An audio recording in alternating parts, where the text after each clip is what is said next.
مسلمان د پاره تر ټولو اولنی د قیامت چې کم منظر دی هغه قبر دی. که په قبر کې انسان کامیاب سو ټول د جنت تر دروازې به کامیاب وي. نعوذ بالله، استغفر الله، انا لله و انا الیه راجعون. چې یو سړی د قبر په خبرو کې پیل سلو، په قبر کې ناکام سلو، نو لاړی بیا د قیامت ورځ به د ده دپاره 50,000 کاله وي. حضرت عثمان رضی الله تعالی عنہ به علیحده ژړل پر قبر باندې. ولې ژاړې؟ ویلې ول د الله رسول فرمایي دا اولنی منزل دی د انسان د آخرت، اولنی منزل دی. که په دې کې انسان پاس سلو هغه کامیابه، که په دې کې انسان فیل سو هغه ناکامه. اوس د هغه خبره د عاجزانو خبره د هغه ده چې کله ما او تا په قبر کې کښېښول سو. هر مسلمان په قبر کې 3 پوښتنې جن کېږي. من ربک؟ ستا رب څوک دی؟ ته به دا ورته وایې چې زما رب الله جل جلاله دی. وما دینک؟ ستا دین؟ ته ورته وایې چې زما دین اسلام دی. ومن نبیک؟ ستا نبی؟ زما نبی چې دی هغه محمد رسول الله دی. دا 3 خبرې دي په قبر کې.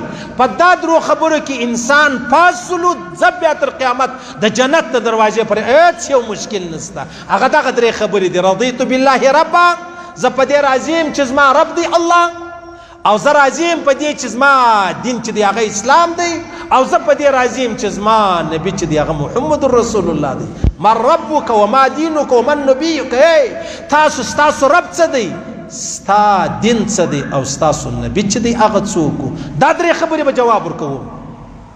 یو ورځ پیغمبر علیه الصلاة والسلام مبارک حضرت عمر فاروق رضی الله تعالی عنہ ډېر عظیم شخص، دومره لوړ عظمت الله ورکړی و عاجزانو، هسې موږ پر ځانو باندې د ده نوم ایښی دی، د عمر نوم. عمر ډېر د الله رسول فرمایي چې وای چې کله ته پر یوه لاره را روان یې، شیطان هم پر دا لاره، شیطان دا لاره پرېږدي، وایي چې ته را روان یې زه نسم درتللی. نو شیطان په سترګو لیدل کېږي نه، خو د هغه باوجوده دا شیطان له چا بیرېدی؟ له حضرت عمر فاروق رضی الله تعالی. له چا؟ هغه روایت پکې راځي. یو ورځ حضرت عمر فاروق رضی الله تعالی عنہ د یو جن سره، حیات صحابه مولوي صاحب لیکلي دي، د یو جن سره کشتي چې د هغه وکړله، کشتي ورسره وکړله، غیټ چې کوم بلل کېږي، 2-3 وارې ګزار کوي، 2-3 وارې ګزار کوي. بیا چې لاسونه وکتل، لاسونه یو رقم بل رقم د خولې لاړې وشي. حضرت عمر فاروق پوښتنه جنې وکړه څوک یې، څنګه خبره ده؟ هغه زه جن یم، زه پیره یم.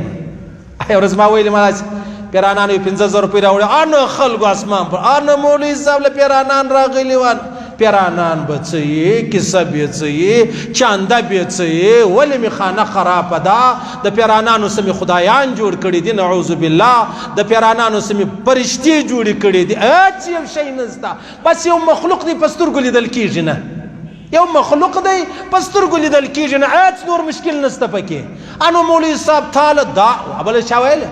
ول دا اوس ول غټې خبرې شروع کړي. څنګه غټې خبرې؟ ول پیرانانو، ما ورته ول پیرانانو په خپلو کې سره ویل دا مولوي صاحب ډېر غټ سړی دی. ولې؟ مال دی په ټولو ماله 50,000 روپۍ راوړې، په ټولو ما یوازې ودته 50,000 روپۍ ورکړې، نو زما خبرې به کوي، ستا هغه زه پر چیش وکړم. ستا پلار به لا زما خبره کوي چې په انسانانو کې یوه سړي و موږ ته 50,000 روپۍ راکړې او موږ په ټولو 50,000 ورستولې وای، خو زما د غیرت کیسې به کوي. نو خانه خو ستا خرابه ده، نه تور پېژنې نه سپین پېژنې. حضرت عمر فاروق فرمایي ما دا جن 3 واره راګزار کړي. بیا ما پوښتنه ځینې وکړه، په چیش باندې تی لرې کېږي، په چیش باندې تی د انسان سره جلا کېږي؟ ولا آیت الکرسي چې څوک ډېره وایي. کم سړی آیت الکرسي وایي؟ بس موږ طاقت نه لرو چې موږ هغه ته ځان ور ورسوو، هېڅ په موږ کې بیا توان نه وي چې موږ په هغه باندې کار ولرو. نو بس د پیرانانو څخه د خدایه نه بیریږي، له جهنمه نه بیریږي، له پل صراطه نه بیریږي، له قبره نه بیریږي، له جنه بیریږي. اوس سړیه کاتی به یې ملا نه لیدلی چې پیرانانو نیولی، نه به مې لیدلی، وایي ملا خو به مې نه لیدلی تر اوسه، او ته هلته روز پر تړو پراته یاست. هغه وجه دا ده چې تا و ده ته په دومره لوی فکر وکتل، که پېږي چې هلکه پیری رالی، هېڅ پیری میری نه چلېږي. یو غزني والا ویلې، هغه سرتور ووتی د باندې، چا ورته ویلې ول جنات یې داسې نه یې خولۍ، هغه ول جنات په څه چې په ما کار لري، جنات په ما ګر څه کار دی؟ زما سره څه کار دی د جناتو؟ حضرت عمر فاروق رضی الله تعالی عنہ دا پیری راگزار کوي، یو واره نه 3 واره. څنګه راگزار کوي؟ اوس بیا پریشان سي الی نو دا قول بل خبره وکړه، دا په دې وکړه چې ازما خبره پکې در ښکارا کوم چې دا به منی، دا ازما غو مر سره ومني، کني نو خنه مني.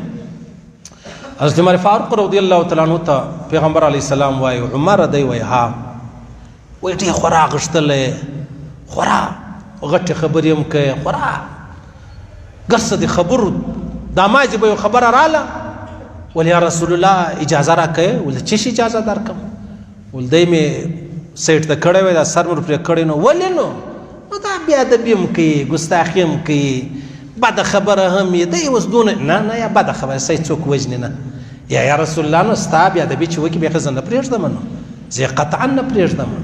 نو یو ورځ پیغمبر علیه الصلاۃ والسلام ورته عمر خورا دلاور، خورا شجاع، خورا زورور یې، په قبر کې به څه کوي؟ په قبر کې دا حیات صحابه مولوی صاحب ان شاء الله را نقل کړي دي. حضرت عمر فاروق ورته ویلي ول یا رسول الله نو زه به په قبر کې د غیم لکه دا اوس یم، دا اوس چې زه څه یم په اوش کې په اواز کې، او بالکل دغه څه بالکل. دا ورته ویل یا رسول الله نو بیا ان شاء الله العزیز مشکل نشته، هیڅ مشکل نشته. قاضي حمید الله جان صاحب رحمه الله فرمایل هغه ویل حضرت عمر فاروق ورته ویل یا رسول الله یو شبم په قبر کې دویم په جنت په دروازه کې، هیڅ مشکل نشته که زه دغه څه یم. خیر حضرت عمر فاروق رضی الله تعالی عنہ ولاړ شو. چې ولاړ شو جبرائیل امین علیه السلام را لئی ول یا رسول الله صلی الله علیه وسلم دغه حضرت عمر فاروق رضی الله تعالی عنہ خو تا خبرې سره وکړې، او خبرې مر سره وکړې، څه مجلس مر سره وکړي. وای الله فرمایي، جبرائیل امین علیه السلام وای و یا رسول الله الله فرمایي چې کله عمر وفات سي رضی الله تعالی عنہ، چې کله عمر وفات سي، وفات ډیر ټیم پاته دی، پیغمبر علیه السلام مبارک ژوندی دی، ابو بکر صدیق ژوندی دی، بیا د خلافت راتلی هغه به ډیر لاس 12 کاله پاته دی. نو دی چې کله په قبر کې کښېږدي نو به دا 2 ملایکې راشي چې من ربک، ستا رب؟ دی ورته وایي زما رب خو نو الله دی. بیا به حضرت عمر فاروق د دې 2 ملایکو پوښتنه وکړي ستاسو رب څوک دی؟ هغه وایي زموږ رب هم الله دی. بیا به ملایکې پوښتنه چې وکړي چې ستا دین؟ ما دین اسلام. ولې؟ زما دین خو اسلام. حضرت عمر فاروق په پوښتنه ځینې وکړي ستی دین څه و؟ او زموږ هم اسلام دی. بیا به هغه پوښتنې ځینې وکړي ملایکې چې ستا نبی؟ دی به ورته وایي زما نبی محمد رسول الله ولو، محمد رسول الله. دی به پوښتنه ځینې وکړي عمر فاروق له ملایکو څخه چې ستاسو نبی څوک؟ او زموږ نبی محمد رسول الله. پیغمبر علیه الصلاۃ والسلام فرمایي ما ته جبرائیل امین علیه السلام ویلې ول دا ملایکې به د قبر په کونج کې ودرېږي، دا څوک راغلی دی زموږ څه پوښتنې کوي؟ پوښتنه خالي ملایکې کوي، ملایکه راځي له مړي پوښتنه کوي، مړی اجازه نه لري. پیغمبر علیه الصلاۃ والسلام فرمایي ما ته جبرائیل امین علیه السلام ویلې ول په قبر کې چې کومې پوښتنې ملایکې کوي هغه به له ملایکو څخه حضرت عمر فاروق کوي. ورته وایي به ستا رب، ستا دین، ستا نبي څوک ولو؟ سبحان الله، څومره لوړ عظمت الله ورکړی و. نو ما درته ویل په قبر کې به دا 3 پوښتنې له ما او تا څخه کول کېږي، ستا رب، ستا دین، ستا نبي. رضیت بالله ربا وبالاسلام دینا وبمحمد نبیا. موږ په دې باندې راضي یو.